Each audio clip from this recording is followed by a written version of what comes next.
Hello crafty friends, it's Jess from JessCrafts.com, and today I have a card set featuring the brand new Nook Designs Fanciful Florals stamp set for release week.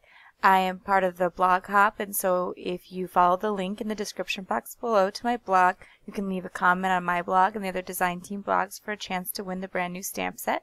You saw it featured just there. It's called Fanciful Florals and features a lot of solid stamping flower images.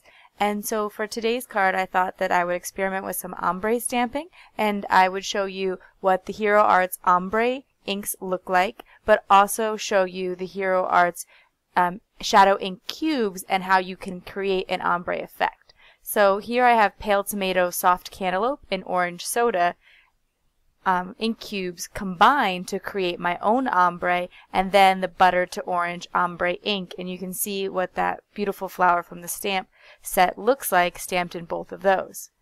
I also have the pool to navy, and then I created my own pool ombre with the ink cubes. The ombre inks are the same formulation as the traditional shadow inks, and I own a couple of small cube sets of shadow inks that you can pick up for a great price on Amazon, and I wanted to show you that if you didn't want to invest in the brand new ombre inks, you could get a similar effect using what you might already have on hand. For the green, I used Green Hills, Field Greens, and Forest Green, and for the blacks, I used my favorite things, Black Licorice Hybrid ink, Charcoal, and Soft Granite.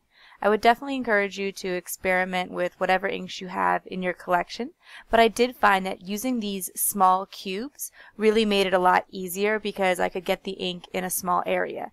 The width of the cube, the actual cube itself is about 1 inch by 1 inch, and the raised ink pad on it is a little bit smaller.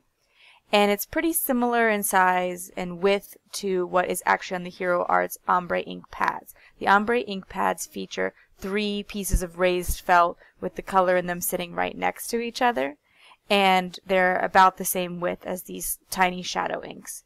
And so what I did when I wanted to stamp with the shadow inks is I took my medium color and ran it down the center of the stamp, then my lighter color on one side and my darker color on the other, being sure to overlap them a little bit. Just like with the shadow inks, you don't want to just press it down in the same spot. You want to move it around a little bit so that you get some blending of the inks. I'm going to be showing you several different flowers from the Nook Designs stamp set. My idea was to create a little card set that would make a great gift for somebody, and also if I wanted to keep it, I could just have several cards on hand to send out to a couple people at one time. I'm keeping it relatively clean and simple because I do want this ombre effect to be what stands out on the card. And I also have that red to pink ombre there. That is the actual Hero Arts combination. I found that the reds and pinks that I had wouldn't make their own ombre. And even on this slightly smaller solid image, I was still able to get an ombre effect.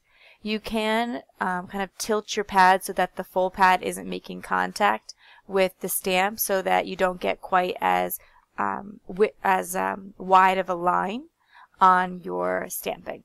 But I definitely encourage you to practice a lot with it beforehand to see what kind of effects you get. I just took one piece of printer paper and stamped out a whole bunch of images with the different color combinations to see what I liked, and that was what I had trimmed out earlier and shown you at the beginning of the video.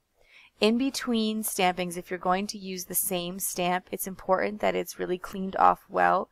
The shadow inks do stay wet for a while and they dry back a little bit. So you're going to want to make sure that they're cleaned really well, and that if you're going to be doing any other stamping on top of them, like I'm going to be doing some black ink stamping and embossing later, you want the shadow inks to be completely dry first. You're also going to want to make sure that you really press down evenly across the whole stamp, as these are going to be really solid stamps, and they're high quality, but it's always a good idea to make sure you're getting even pressure. If you had something like the Misty Stamping Tool, that would be excellent because it would allow you to make multiple impressions and really make sure the stamping was perfect. But I found that my stamp blocks were good enough. Like I mentioned before, I want to do some heat embossing with the sentiment, and so I'm taking this Wonderful Friends stamp from the stamp set. And what I particularly like about these sentiments is the mix of the scripty font with the prints. I always love to see fonts mixed, and I think that it was done really, really well in this set. And so I'm going to take my powder tool, spread it over the bottom area where I'm stamping the sentiment. I'm going to stamp the sentiment in VersaFine Onyx Black ink, which is a sticky ink, and then put clear embossing powder over it. I find this works better than black embossing powder, as black embossing powder is just much more finicky and staticky. And so the clear embossing gets the same effect. And I will stamp part of the sentiment and put the powder on, and then I wanted to add the additional hello as well to add a little bit more of that scripty font. And I'm stamping the sentiment directly over the flower because I want to really pull them together, because there is only one focal point in this card. There's only one thing going on in this card. A lot of times I, employ like the rule of odds or thirds, and I'd use like 3 elements on a card, but in this case I just wanted one really clear focal point. And I do add a little bit of twine in the end to pull in the colors a little bit more, but I just really want all the attention drawn to the corner here. I also wanted to show you one of the other stamps one of the other sentiments from the stamp set, and that's the best wishes here. I use the hello wonderful friend on most of them, but there is also this best wishes, and I just wanted to show you as much of the stamp set as I could. There's also some really excellent leaves and vines, and I could see many other ways of using this stamp set, but these flower images are so pretty on their own, particularly when combined with the ombre stamping. I thought, you could just use one really beautiful image and make a great card.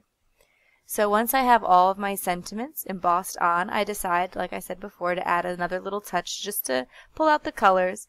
And so I took the panels, the white panels that I had, and they were cut with the Lawn Fawn stitched rectangle die. I mounted them on a coordinating color of cardstock. I leaned a little bit towards whatever the darkest color was in the ombre. And then I found some twine to match from my stash, and I'm cutting the lengths of twine to be approximately 3 times the length of the card so that I can wrap it around and tie a very simple bow. My bow is just going to be the same thing you would do when you tie your shoes. So I will place the twine underneath the whole panel and wrap it around the edges, tie it like a shoelace, and then I will fuss with it, make sure that the sides are even, that kind of thing. Pull it down to where I like it sitting on the card, and then flip the card back over and adhere the twine to the back of the card, and that way it keeps it in place. I prefer this method because even though it uses a little bit more twine than, for instance, if I were to just tape a piece of twine on each ends and then tie it, it just gives me a little bit more freedom in my placement and allows me to be able to move it around and just be certain that that's what I like. So get the bow, trim off the edges, and another tip for making sure that it stays where you want through the mailing is to take a little multimedia mat from Ranger and place just a small dot of it underneath the knot in the bow. I find that taking a precision tip and putting it on the multimedia mat allows you to get a really small dot of multimedia down, and that way you don't have to worry about it leaking out the sides. But even if it does, that's not a concern because it does dry matte. But when you really just want to get a little small dot of glue, that works out excellent. And then I'm just going to place these panels onto some white note cards. I'm going to flip through all of the note cards in the set so that you can see what they all look like, but it just follows the same principle. It makes a really fast note card set. I could see giving these out as a present, or if you're trying to make perhaps thank yous for a wedding or a baby shower or something like that where you need to make a lot of the same card. I think this would work out great, particularly if you had the hero arts that are already ombreed for you. So that's it for my cards today. Like I said, this is part of the blog hop. So if you head on over to my blog, you can leave a comment for a chance to win this new stamp set. I'll leave you links to the products in the video description below. If you like this video, please give it a thumbs up. And if you're interested in more crafty videos, you can subscribe to my channel. Thanks for watching. Bye.